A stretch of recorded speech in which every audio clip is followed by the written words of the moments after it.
Nababahala si Coach Tim Con sa unang laban nila kontra sa Chinese Taipei, New Zealand at Lebanon. May matinding preparasyon para sa FIBA Asia Cup. So ayun na nga mga idol, araw na lang ang pagitan at magsisimula na ang campaign ng Gilas Pilipinas sa FIBA Asia Cup kung saan unang makakalaban nila mga idol ang Chinese Taipei, New Zealand at ang national team ng Iraq. Sunod-sunod mga idol at halos walang pahinga ang Gilas Pilipinas sa kanilang magiging laban.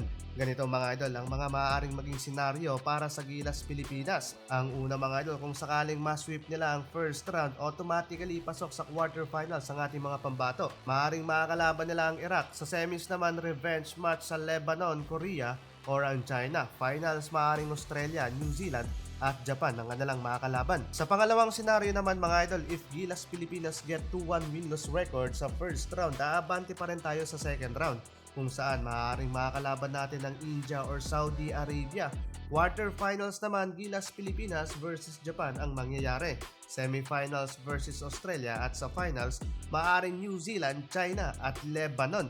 At sa pangatlong senaryo naman mga idol, kung sakaling magkaroon lang tayo ng isang panalo at dalawang talo, aabante pa rin tayo sa second round. Kalaban naman ng Jordan.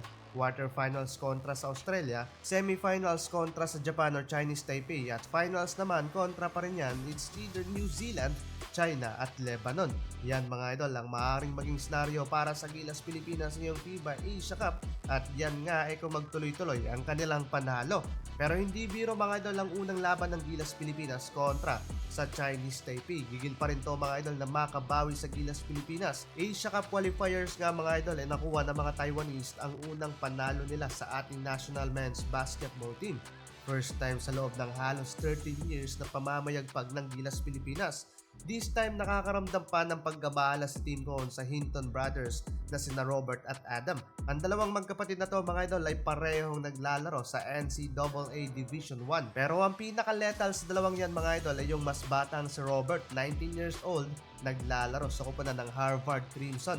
Nag-average siya dito mga idol ng 18.6 rebounds and 3 assists, shooting 47.7% from the field. Habang ang 22 years old naman na si Adam ay mayroon lamang 7 points and 2 boards per game. Pinakitaan natin tayo mga idol ng galawan netong dalawa sa nakalipas na Jones Cup. Though dominated nila ang tournament, natalo lang sila mga idol ng isang beses sa kamay ng Strong Group Athletics. Habang mas pumabor pa mga idol ang ihip ng hangin sa Taipei dahil ang kanilang former naturalized player na si Muhammad Al-Bashir Gadjaga ay maglalaro pa bilang local player mga idol. Huling pagtatagpo mga idol ng Gilas Pilipinas sa Chinese Taipei noong qualifiers, pinaulanan nga tayo dyan ng tres kung saan nakakapagtala sila ng 15 success 3-pointer.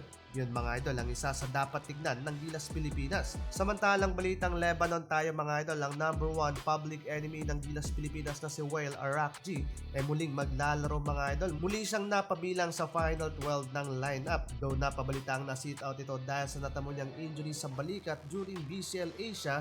Mataas pa rin mga idol ang tsansa ng Pilipinas na muling makaharap to sa mga susunod na round ng quarterfinals to finals ng tournament.